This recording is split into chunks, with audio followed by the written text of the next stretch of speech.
আসসালামু আলাইকুম ওয়া রাহমাতুল্লাহি ওয়া বারাকাতুহু। আযান শুনে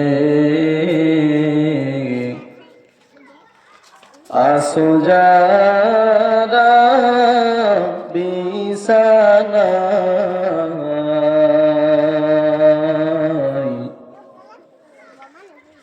তাদের জন্যে কান্দেন নবী মদিনায়, তাদের জন্যে কান্দেন নবী মদিনায়। আযান শুনে আসো যারা বিছানায়,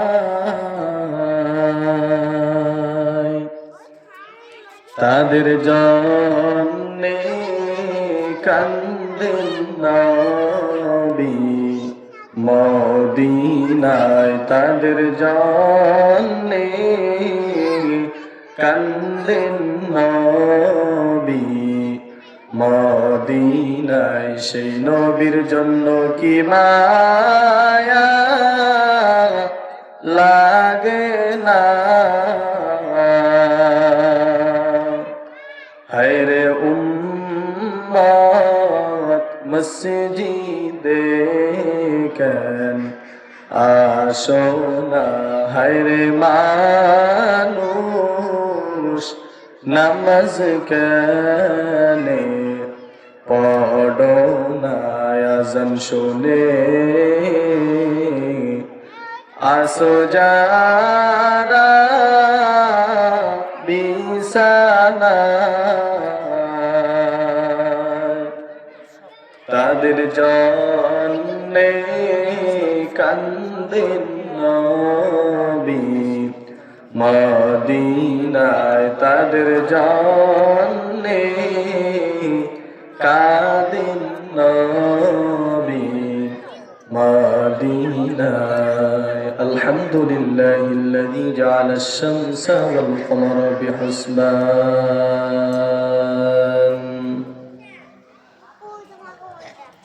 ওয়ান নাজমা ওয়াশ শাজারা ইয়াসজুদান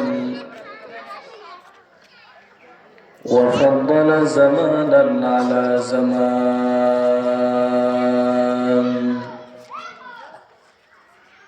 كما فضل مكانا على مكان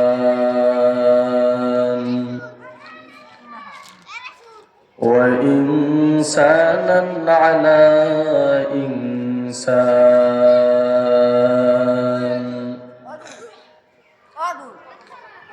ونشهد أن لا إله إلا الله وحده لا شريك له. ونشهد أن سيدنا وسندنا ومحبوبنا وطبيبنا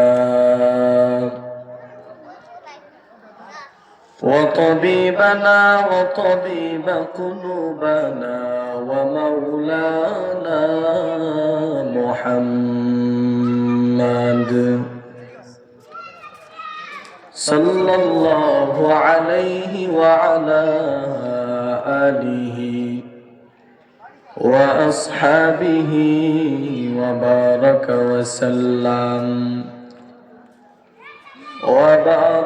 وسلم تسليما كثيرا كثيرا.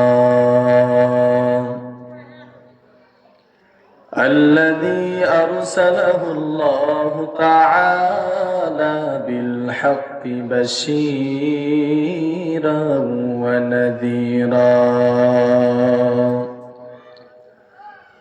وداعيا إلى الله بإذنه وسراجا منيرا.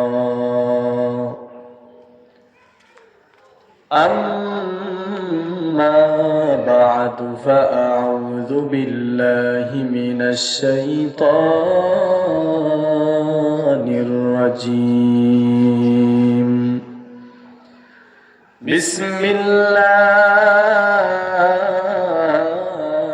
الرحمن الرحيم يا أيها الذين آمنوا استعينوا بالصبر والصلاة إن الله مع الصابرين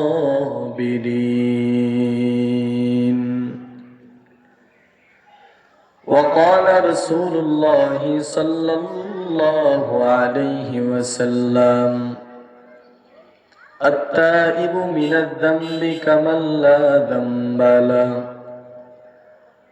أو كما قال النبي عليه الصلاة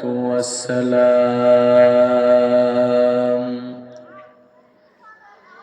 صدق الله مولانا العظيم وصدق رسوله النبي الأمي الكريم ونحن على ذلك من الشاهدين والشاكرين والذاكرين والحمد لله رب العالمين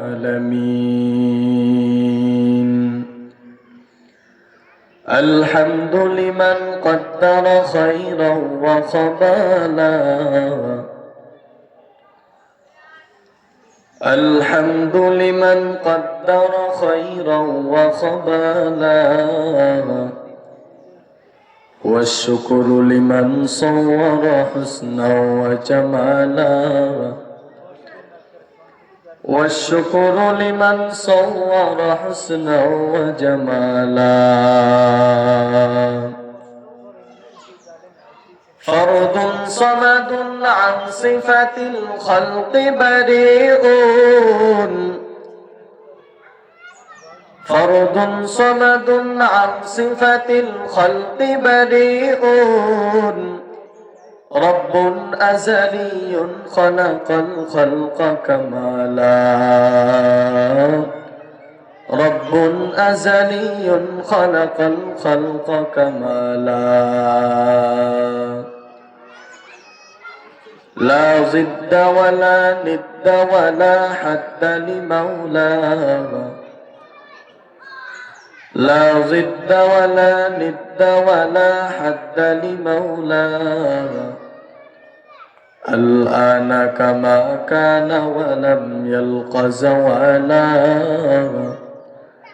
الآن كما كان ولم يلق زوالا गर दिल में तरफ हो मेरे आका का ज़ियारत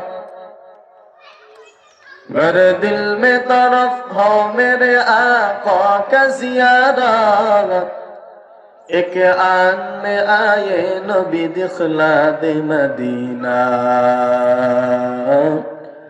एक आन में आए नबी दिखला दे मदीना ला इलाहा इल्लल्लाह ला इलाहा इल्लल्लाह ला इलाहा इल्लल्लाह ला इलाहा इल्लल्लाह ला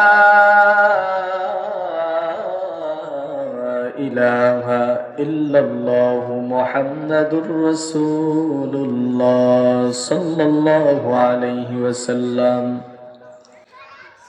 अल्हम्दुलिल्लाह उत्तर राजाबाड़ी बैतुल आमान जामे मस्जिদের উদ্যোগে বার্ষিক মাহফিল ও দোয়ার আয়োজন করা হয়েছে। 2 দিন ব্যাপী মাহফিলের আজ সমাপনী দিন আখিরি মুনাজাত। অধ্যকার মাহফিলের সম্মানিত সভাপতি বিশেষ অতিথি মুআজ্জাজ মুকাররম জাতির মুকুট ওরাসাতুল আম্বিয়া হযরত উলামায়ে কেরাম দূর দূরান্ত থেকে আগত আল্লাহ পাকের আশিকিন, জাকিরিন, শাকিরিন, মুহিব্বিন, মুরব্বিয়ান আযম, কলিজার টুকরা আমার সমবয়সী যুবক বন্ধুগণ, স্নেহের ছোট ভাই, পর্দার আড়াল অবস্থানদাতা সম্মানিত মা ও বোনেরা, দয়াময় আল্লাহ পাক রব্বুল আলামিনের কাছে লাখ কোটি শুকর ও সুজুদ যে আল্লাহ পাক রব্বুল আলামিন আমাদেরকে ভালোবেসে মহব্বত করে আদর করে এরকম একটি সুন্দর জান্নাতি মজলিসে বসার মতন তৌফিক দান করেছেন। এজন্য আমরা এই মহান মালিকের দরবারে শুকরিয়া আদায় করি আলহামদুলিল্লাহ। শুকরিয়া আদায় করলে আল্লাহ পাক রব্বুল আলামিন আমাদেরকে আরো যেই বিষয় শুকরিয়া আদায় করব এই জিনিস আল্লাহ তাআলা আরো বৃদ্ধি করে দেয়। আল্লাহ পাক রব্বুল আলামিন কোরআনের মধ্যে বলেন, লা ইন শাকারতুম লা আযীদান্নাকুম ওয়া লা ইন কাফারতুম ইন্না আযাবি লাশাদীদ। তোমরা শুকরিয়া আদায় করো, তাহলে আমি আল্লাহ তাআলা আরো নিয়ামত তোমাদেরকে বাড়ায় দেব। আর যদি তোমরা শুকরিয়া আদায় যদি না করো, তাহলে তোমাদের কাছ থেকে আমি আল্লাহ তাআলা নিয়ামত যদি শুকরিয়া আদায় না করো, তাহলে আমি ছিনায় নেয়া যাইব। তাহলে আমাদের সর্বহালাতে শুকরিয়া আদায় করা, যে অবস্থায় থাকি না কেন আমরা সর্বদা ওই মহান মালিকের শুকরিয়া আদায় করা, ঠিক নেই? আজ আমাদের মাঝে শুকরিয়া নাই, দুনিয়ার চিন্তা চেতনার মধ্যে আমরা পাগল হয়ে আছি। আমরা চিন্তা করি অমুকে একটা বিল্ডিং ঘর করছে, তাহলে সে করছে একতলা, আমার করতে হইবে 5 তলা, ঠিক নেই?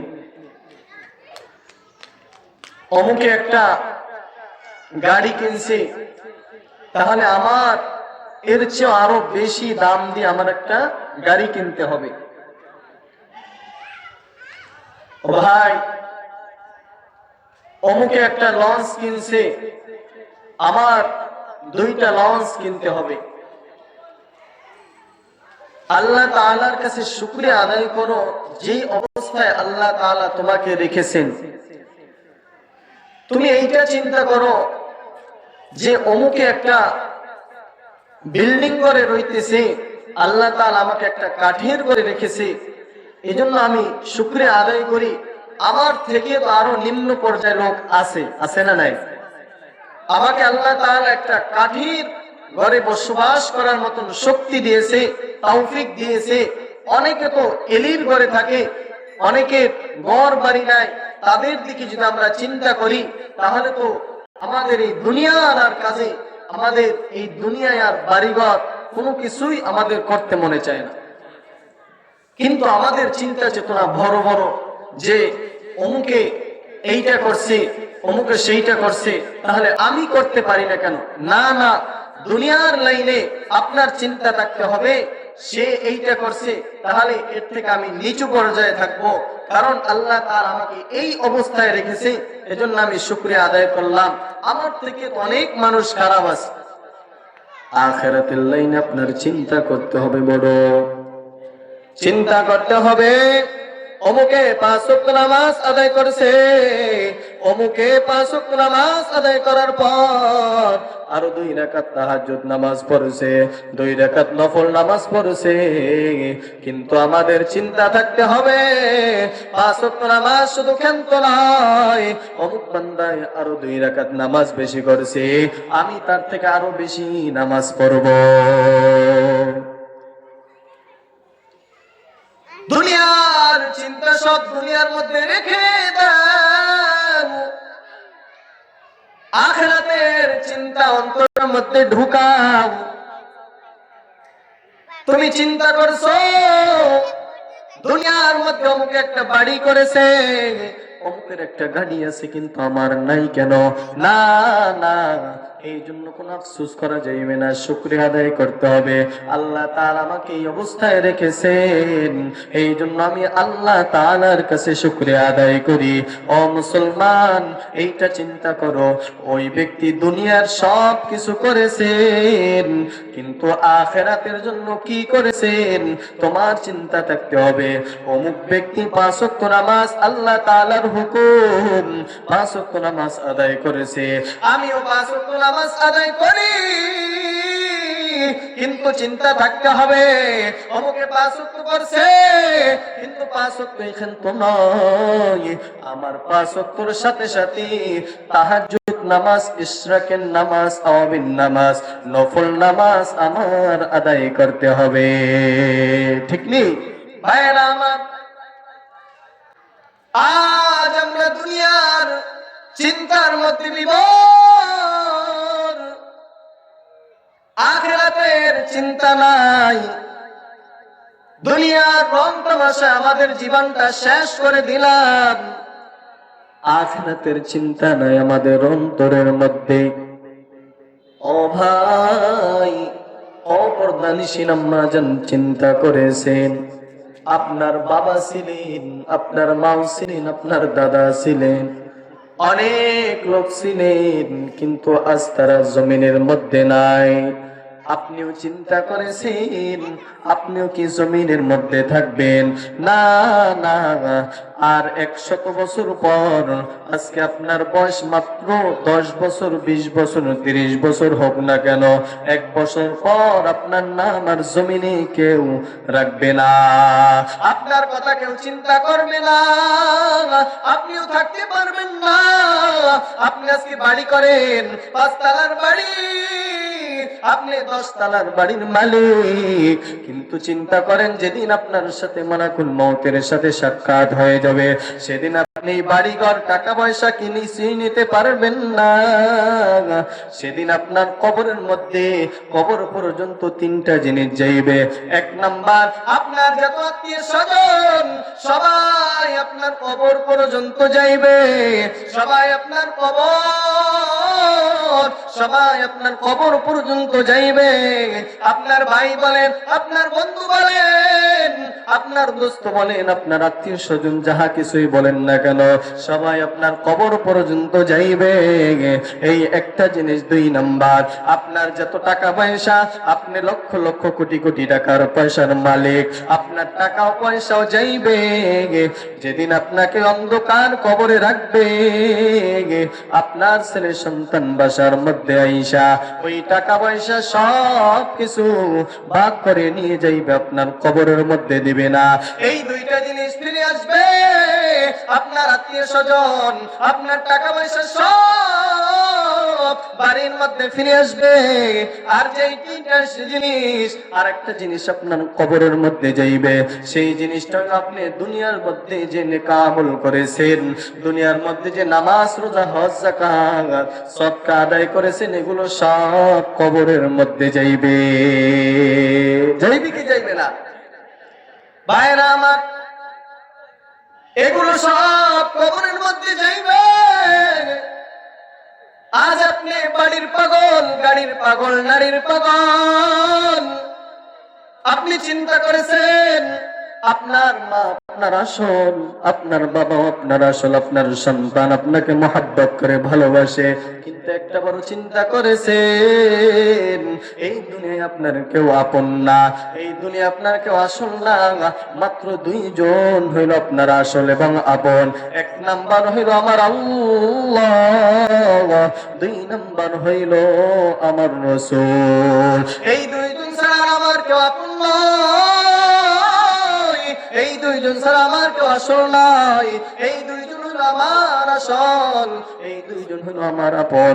ও ভাইরা আমার, ও মুসলমান ইমানদার আল্লাহর গোলাম, এখনো যারা আল্লাহ তাআলার কথা অনুযায়ী চলেন না, রাসূলের মোতাবেক চলেন না, রাসূল যেই পথে আমাদেরকে চলতে বলেছেন এই পথে এখনো যারা চলেন না, আর দেরি করিয়েন না, আজ থেকে আল্লাহ তাআলার হুকুম পালন করা শুরু করেন। হেদায়েতের মালিক আমার আল্লাহ, আল্লাহ তাআলার কাছে হেদায়েত চাও, আল্লাহ তাআলা তোমাকে হেদায়েত দান করবেন। দুনিয়ার মানুষ হেদায়েত দিতে পারেন না, হেদায়েতের মালিক হইল কে? আরো জোরে বলেন কে? হেদায়েতের মালিক আমার আল্লাহ, আল্লাহ তাআলা হেদায়েতের মালিক। মায়ার নবী আমার আবু জেহেল এবং ওমরের জন্য দোয়া করেছে, আয় আল্লাহ তুমি আবু জেহেলকে না হয় ওমরকে তুমি ইসলামের খাদেম বানায় দাও। মায়ার নবী যখন দোয়া করেছেন, আবু জেহেল এবং ওমরের জন্য দোয়া করেছেন, আল্লাহ তাআলা সাথে সাথে ওমরের জন্য দোয়াটা কবুল করে নিয়েছেন। কিছুদিন পর মায়ার নবী যখন ওমরের জন্য দোয়া করেছেন, লাউকানু হযরত ওমর ফারুক রাদিয়াল্লাহু তাআলা আনহু ছিলেন বিধর্মীদের নেতা, খ্রিস্টানদের নেতা। মায়ার নবী মুহাম্মাদের গর্দা নাড়ার জন্য যায়, মায়ার নবীর গর্দা নাড়ার জন্য যায় হযরত ওমর। ওমরের বড় সাহস, এই ওমরের সাহস ছিল অনেক বড় বেশি। যখন মায়ার নবীর গর্দা নাড়ার জন্য যায়, যখন মায়ার নবীর গর্দা নাড়তে যায়, যে ওমর মায়ার নবীর গর্দা নাড়ার জন্য যায়, সেই ওমর রাসূলের হাতে কালিমা পড়ে মুসলমান হয়ে গেল। আর মায়ার নবী বলে, এ ওমর, আমি আল্লাহ তাআলার কাছে দোয়া করেছি, আয় আল্লাহ তুমি আবু জেহেলকে না হয় ওমরকে তুমি ইসলামের খাদেম বানায় দাও। আল্লাহ তাআলা বুঝি তোমাকে কবুল করেছেন। আজ থেকে ইসলামের কথা কোনো গোপনে চলবে না, ইসলামের দাওয়াত আজ থেকে প্রকাশ্যে চলবে। হযরত ওমর আর দেরি করে নাই, বলে ও পয়গম্বর, আপনার হাতে আমাকে হাত লাগাইয়া কালিমা পড়ে মুসলমান বানায় দেন। মায়ার নবীর হাতে হযরত ওমর কালিমা পড়ে মুসলমান হয়ে যায়। আর বলে মুহাম্মাদের বিরোধিতা যারা করবা, মুহাম্মাদের যারা অনুসরণ করবা না, মুহাম্মদকে যারা গালি দিবা, যারা আল্লাহ তাআলাকে গালি দিবা, তাদের কপাল মোটেও ভালো না। আমি ওমরের সামনে যে ইসলামের বিরুদ্ধে কথা কয়, আমি ওমর তার গর্দান ফালাইয়া দিব। সুবহানাল্লাহ। হযরত ওমর কেমন ছিলেন? হযরত ওমর যখন ইসলামের মধ্যে প্রবেশ করেছেন, হযরত ওমর বলে, ও পয়গম্বর, ও আবু বকর, ও ওসমান, আর কোনদিন ভয় নাই, আর কোন গোপনে ইসলামের দাওয়াত চলবে না। আজ থেকে ইসলামের দাওয়াত হবে সব ওপেনে। আল্লাহু আকবার। কে সেই ওমর? যে ওমরকে যদি শয়তান দেখতো, যে ওমর এই পথ থেকে চলতেছে, শয়তান ওই পথ থেকে 40 দিন পর্যন্ত অতিক্রম করতো না। কেমন সে ওমর, যে ওমরের জন্য আমার মায়ার নবী সুসংবাদ দিয়েছে, লাউ কানা বাদি নাবিয়্যুন লাকানা ওমর, আমার পরে যদি কেউ নবী হয় একমাত্র সবেই হবে ওমর, আর কেউ নবী হইবে না। যেই নবীর জন্য আমার মায়ার নবী সুসংবাদ দিয়েছেন, তাহলে বলেন হেদায়েতের মালিক কে? হেদায়েতের মালিক আমার আল্লাহ। ও বাজান, ও কর্তানিশীল আম্মা জান, ও যুবক ভাই, আমি আপনাদের একটা ঘটনা শোনাই, কিতাবের মধ্যে আছে। এক আল্লাহ তাআলার বান্দা, উনি ছিলেন শিরিক, উনি বিদআতি করতেন, শিরকি করতেন, আল্লাহ তাআলার কথা অমান্য করতেন, উনি বিধর্মী ছিলেন। নাম ছিল ইয়ালামা। কি নাম? ইয়ালামা নাম ছিলেন। এই ইয়ালামা কেমন ছিলেন? নবীর সাথে, নবীর কথা শুনতেন না, আল্লাহ তাআলার কথা শুনতেন না, আল্লাহ তাআলার কথা অনুযায়ী চলতেন না। ইয়ালামা একদিন মনে মনে চিন্তা করতেছে, কোন দুনিয়ায় বসবাস করি, কোন মালিকের ইবাদত করি, যেই মালিককে আমি চিনলাম না, ওই মালিকের সাথে আমি শিরিক করি, কিন্তু মালিকের সাথে শিরিক করা যাইবে না। এই আলামা চলে যায়, মায়ার নবীর কাছে চলে যায়, মায়ার নবীর কাছে যায়, বলে, ও পয়গম্বর, আমি আলামা ছিলাম একজন বিধর্মী, আমার কোনো মা নাই, আমার বাবাও নাই, আমার স্ত্রীও নাই, আমার ছেলে নাই, আমার কোনো সন্তান নাই। ও পয়গম্বর, আমি আল্লাহ তাআলার নাফরমানি করার পারতাম, আল্লাহ তাআলার ইবাদত বন্দেগী করতাম না। আমি তো ইসলাম গ্রহণ করি নাই। আজকে আপনার নিকট আসলাম, আপনার চেহারা দেখে আমার এত ভালো লেগেছে, আপনার হাতে আমার হাত লাগাইয়া কালিমা পড়ে মুসলমান বানায় দেন। মায়ার নবী আর দেরি করে নাই, ইয়া আলামা হাতের সাথে হাত লাগাইয়া কালিমা পড়ে মুসলমান বানায় দিলেন। এখন ইয়া আলামার হাতে কোনো সম্পদ ছিল না, ইয়া আলামার মাত্র একটা সম্পদ ছিল চাদর, এর ছাড়া আর কোনো কিছুই চলে না, আর কিছুই ছিল না। মায়ার নবী জিজ্ঞাসা করে, ও ইয়া আলামা, তোমার কি পরিমাণ ধন সম্পদ আছে, তোমার কি পরিমাণ টাকা পয়সা আছে? বলে, ও পয়গম্বর, আমার তো কিছুই নাই, দুনিয়ায় আমার মাও নাই, আমার বাবাও নাই, আমি বিবাহ শাদী করি নাই, আমার তেমন কিছু নাই,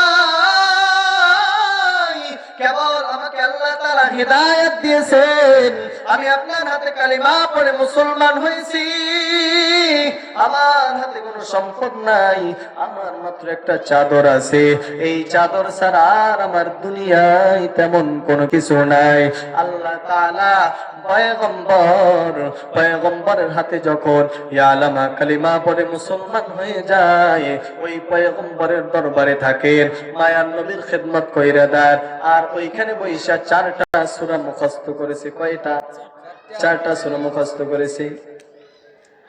ইয়া আলামার বিবাহ শাদীর প্রয়োজন, মায়ার নবীকে বলে, ও পয়গম্বর, আমি বড় গরীব সাহাবী, আমি একদিন বিধর্মী ছিলাম, আপনার হাতে কালিমা পড়ে মুসলমান হইলাম, মাত্র হেদায়েতের মালাটা আমার গলার মধ্যে লেগেছে, আমার কাছে টাকা নাই, আমার বাড়ি নাই, গাড়ি নাই, আমার কোনো কিছুই নাই। ও পয়গম্বর, আমি আলামা বড় গরীব সাহাবী, ও পয়গম্বর, আমার কোনো সম্পদ নাই, মাত্র একটা চাদর আছে। আল্লাহর নবী জিজ্ঞাসা করতেছে, ইয়া আলামা, কোথায় তুমি ঘুমাও? বলে, ও পয়গম্বর, আমি ঘুমাই মরু প্রান্তে পাহাড়ে যাইয়া, ওই যে পাথর আছে, পাথরের সাথে আমি ঘুমাই, আমার বাড়ি নাই, আমার ঘর নাই, আমার কোনো কিছুই নাই, আমি আপনার দরবারে থাকতে চাই। মায়ার নবী আলামাকে ওইখানে রাখলেন, আর ওইখানে বৈশা 4টা সূরা মুখস্থ করেছে। এখন ইয়া আলামার বিবাহর প্রয়োজন। এখন বলে, ও পয়গম্বর, আমাকে একটা মেয়ের সন্ধান দেন। পয়গম্বর বলে, ও ইয়া আলামা, তোমার একটা মেয়ের সন্ধান আমি দিতে পারি, তুমি বনু হাশিম গোত্রে চলে যাইবা, বনু সালেমা গোত্রে চলে যাইবা, ওই গোত্রে যাইয়া যখন ওই গোত্রের মধ্যে প্রবেশ করবা, সাথে সাথে যখন প্রবেশ করবা, প্রথম যে অবিবাহিত মেয়েটা দেখবা, ওই মেয়েটাই তোমার বিবি, ওই মেয়েটাই তোমার বিবি। ইয়া আলামা মনে মনে চিন্তা করতেছে, আমি বনু সালেমা গোত্রে যাইবার, ওইখানে যাইয়া যে প্রথম মেয়েটা দেখো, ওইটা আমার বিবি, কি বলে? মায়ার নবী বলে, ও ইয়া আলামা, যাও, আমি নবীর কথা শোনো, তাড়াতাড়ি বনু সালেমার গোত্রে চলে যাও, আর ওইখানে যাইয়া প্রথম যে মেয়েটা দেখবা অবিবাহিত, ওইটাই তোমার বিবি। ইয়া আলামা দেরি করে নাই, সেই বনু সালেমার গোত্রে চলে যায়। বনু সালেমার গোত্রে চলে যাওয়ার পর ওইখানে যে একটা সুন্দর রমণী মেয়ে দেখে, এখন বলে, এই একটু দাঁড়াও। বলে, কোথায় যাও? বলে, আমি বাসায় যাই। বলে, আমি আসছি অমুক জায়গা থেকে, আমাকে মায়ার নবী পাঠাইছেন, তুমি আমার একমাত্র স্ত্রী, আমি তোমাকে বিবাহ করব। মেয়েটা রাগ হয়ে বলে, কি ব্যাপার, কি বলো, তোমাকে তো আমি চিনি না। বলে, তুমি কোথা থেকে আসছো? বলে আমাকে মায়ার নবী পাঠাইছেন, আমাকে মায়ার নবী পাঠাইছেন আর বলেছেন বনু সালামার গোত্রে যাইবা, ওইখানে যায় প্রথম যে মেয়েটার সন্ধান পাও ওই মেয়েটাই তোমার স্ত্রী। ওই মেয়েটা এখন মনে মনে চিন্তা করতেছে, যেহেতু মায়ার নবী আমাকে পাঠাইছেন, মায়ার নবী এই লোকটাকে পাঠাইছেন, তাহলে মায়ার নবী কথা অমান্য করা যায় না। তাহলে এখন কি ব্যাপার, ওই মেয়েটার সাথে কথা বলতেছি আলামা। হঠাৎ করে ওই মেয়েটার বাবা এবং ভাই চলে আইসা দেখতেছে তার মেয়েটা অন্যের একটা ছেলের সাথে কথা বলতেছে। মেয়েটা বলে, ও বাবা, ও আমার ভাই, এই ছেলেটার বাড়ি অমুক দেশে অমুক জায়গায় থেকে আসছে। কি বলে শোনো, ওই যুবক ছেলেটা বলতেছে, ও আমাকে মায়ার নবী পাঠাইছেন, আপনার মেয়েকে আমি বিবাহ করব। বলে কি ব্যাপার, কোথা থেকে আসছো, তোমার বাড়ি কোথায়, তোমার কি পরিচয়? বলে আমি আসছি, মায়ার নবী আমাকে পাঠাইছেন, আমি মায়ার নবীর কথা শুইনা এসেছি। এখন ওই আলামা আর ওই মেয়ের বাবাই সবাই নবীর দরবারে যায়।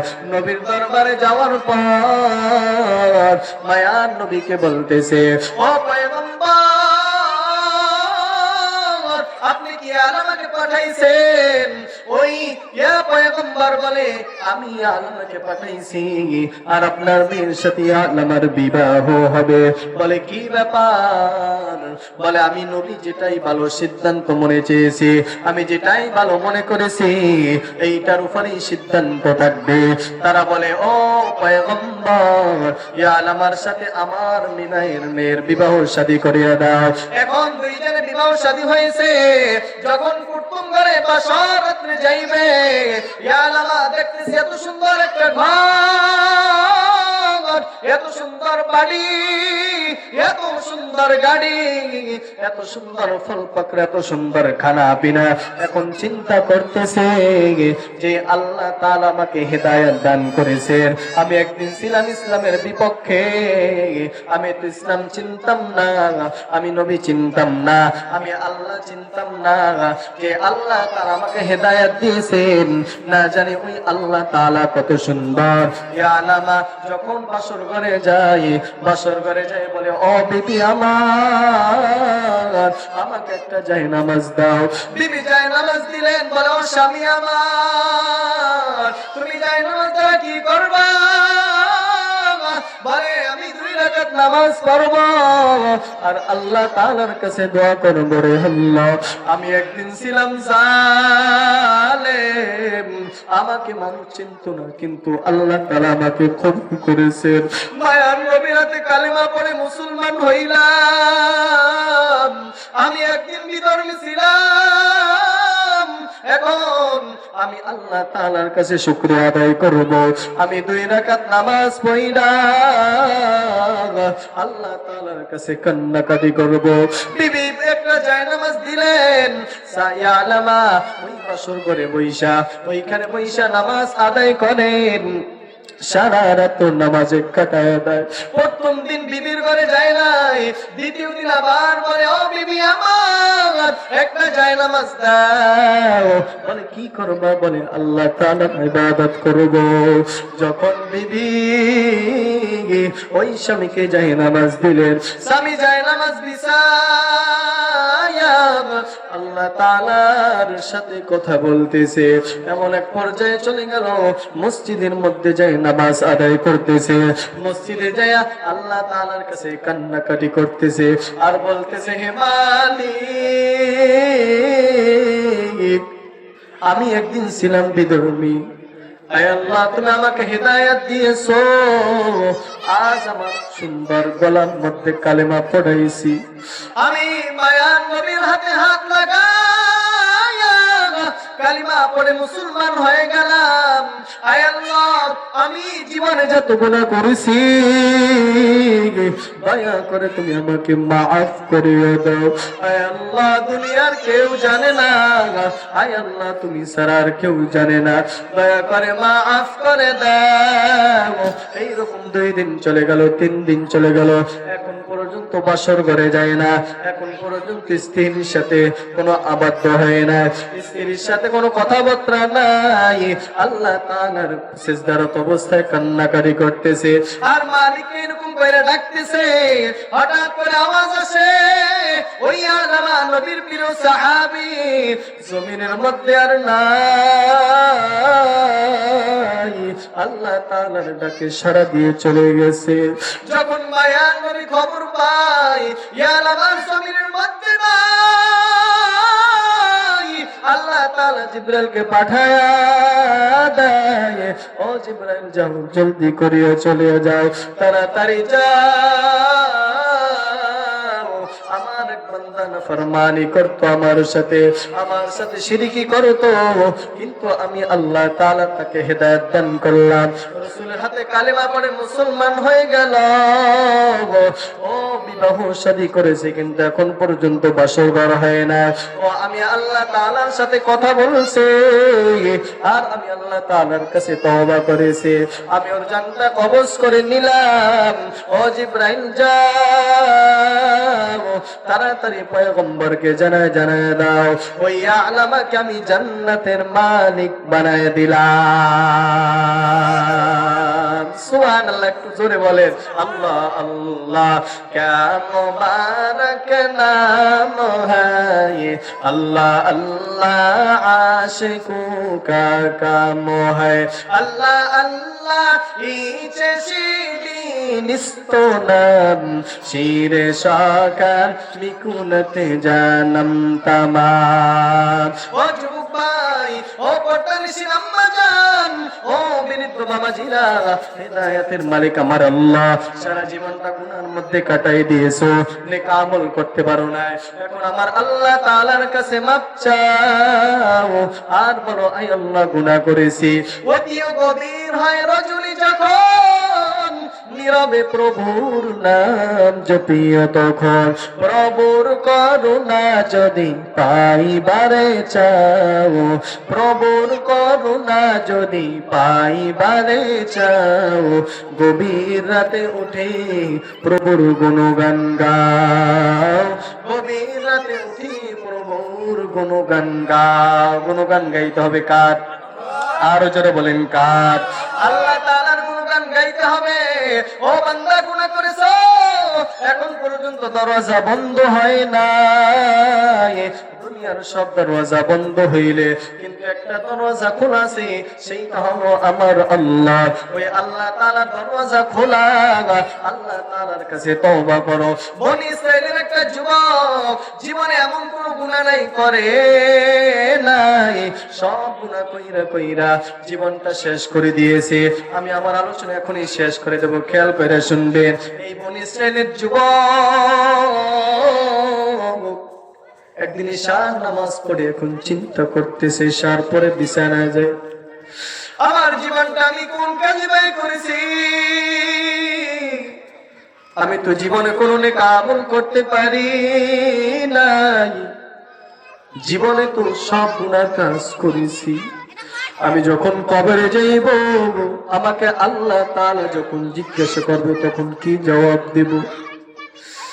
আর ওই বনি ইসরাইলের যুবক এই চিন্তা কইরা এখন মনে মনে একটা চিন্তা আসলো, মহল্লার মধ্যে যে ইমাম আছে এই ইমামের কাছে যাই, যে দেখি ইমাম সাহেব কি পরামর্শ দেয়। ইমামের কাছে চলে যায়, ইমাম সাহেবের কাছে যায়, বলে হুজুর আমার জীবনে কোনো ভালো আমল করি নাই, গুনার মধ্যে জীবনটা কাটায়া দিয়েছি, আল্লাহ তাআলা কি আমাকে মাফ করবে? ইমাম সাহেব বলল, আল্লাহ তাআলার কাছে মাফ চাও, আল্লাহ তাআলা তোমাকে মাফ কইরা দিবে। বলে একটা মাফ চাওয়ার সময় আছে। বলে কোন সময়? বলে যখন রাত্রি গভীর হয়, দুনিয়ার যখন সবাই ঘুমায় কিন্তু আমার আল্লাহ তাআলা ঘুমান না, তখন আল্লাহ তাআলা তাআলার কাছে চোখের পানি ফালায়া ফালাইয়া আল্লাহ তাআলার কাছে মাপ চাও, আল্লাহ তাআলা মাফ করে দিবে। আর মা বাবার জন্য দোয়া করো। ওই যুবক যখন গভীর রাত্র হয় আল্লাহ তাআলার কাছে মাপ চায়, হঠাৎ করে গাইবি আওয়াজ আসলো, তোমার গুনার খাতা তোমাকে মাফ করা যাইবে না। আরো কান্নায় বিভোর, কান্নার আওয়াজ, আরো বেশি বেশি কান্না করতেছে। এমন এক পর্যায়ে চলে গেল তার চোখ মুবারক, তার চেহারা মুবারক সব ফুইলা উঠেছে। আর বলতেছে আয় আল্লাহ, গুনাহ খাতা নিয়ে তোমার সামনে কিভাবে দাঁড়াইব রে আল্লাহ। আয় আল্লাহ, তুমি ছাড়া আমার কেউ নাই। আয় আল্লাহ, দয়া করে তুমি মাফ করে দাও।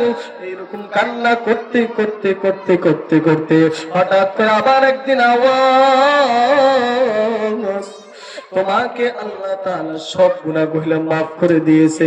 হঠাৎ করে যুবক আল্লাহ তাআলার ডেকে সাড়া দিয়ে চলে যায়, দুনিয়া থেকে ইন্তেকাল করেন। আল্লাহ তাআলা জানায় দেয়, এই বান্দা যে আমার কাছে তওবা করেছে, আমি আল্লাহ তাআলার কাছে যে মাফ চেয়েছে, ওই মহল্লার ইমামের কাছে যে পরামর্শ করেছে, মহল্লার ইমাম তাকে পরামর্শ দিয়েছে, তোমার মহল্লার মধ্যে কি কোনো মসজিদ আছে? বলে হুজুর, আমার মহল্লার মসজিদের মধ্যে ইমাম আছে। বলে তার কাছে যাইয়া কোরআন শিক্ষা করো, হাদিস শিক্ষা করো, নামাজের যাবতীয় শিক্ষা করো। ওই আল্লাহর বান্দা যুবক ওই এলাকায় যাইয়া যাইয়া শিক্ষা করতে, কোরআন হাদিস নবীর কাছে অর্থাৎ মসজিদের ইমামের কাছে সবকিছু শিক্ষা করত। যখন ওই যুবক সন্তান বাড়ি থেকে যখন ইমামের কাছে যায় শিক্ষা করার জন্য, প্রতিমধ্যে ইন্তেকাল। জাহান্নামের ফেরেশতারা বলে, আয় আল্লাহ, এই বান্দা তো গুনাহ করেছে, এই বান্দাকে জাহান্নামের মধ্যে দিতে হবে। জান্নাতের ফেরেশতারা বলে, আয় আল্লাহ, এই বান্দা তো তোমার কাছে তওবা করেছে, আয় আল্লাহ তোমার কাছে মাফ চাইছে, এই বান্দাকে জান্নাত বাসী দিতে হবে। দুই ফেরেশতাদের মধ্যে কঠিন ঝগড়া লেগেছে। আল্লাহ তাআলা বলে, ও জিবরাইল যাও, তাড়াতাড়ি চলে যাও, তার বাসার থেকে মসজিদ দাঁড়ে নাকি সে ইন্তেকাল করেছে ওই জায়গাটা ধরে।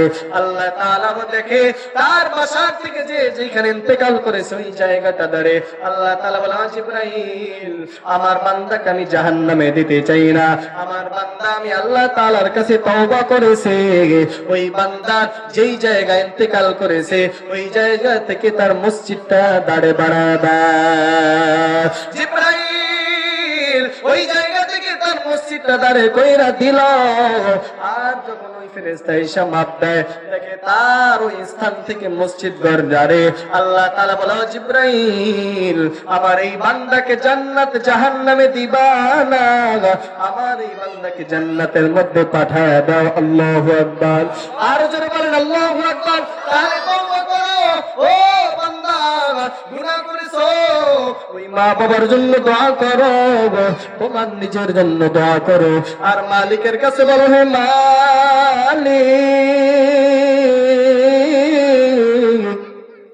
গুনাহ করেছি আল্লাহ, আয় আল্লাহ দয়া করে তুমি মাফ করে দাও।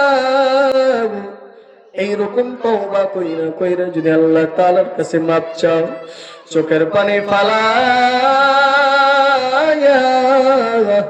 আল্লাহ তাআলার কাছে গভীর রাত হইটা মাপ চাও, আল্লাহ তাআলা বান্দার চোখের পানি এই নাকের ডগায় আসার আগে আল্লাহ তাআলা তোমার সব গুনাহগুলো আল্লাহ মাফ করে দিবে।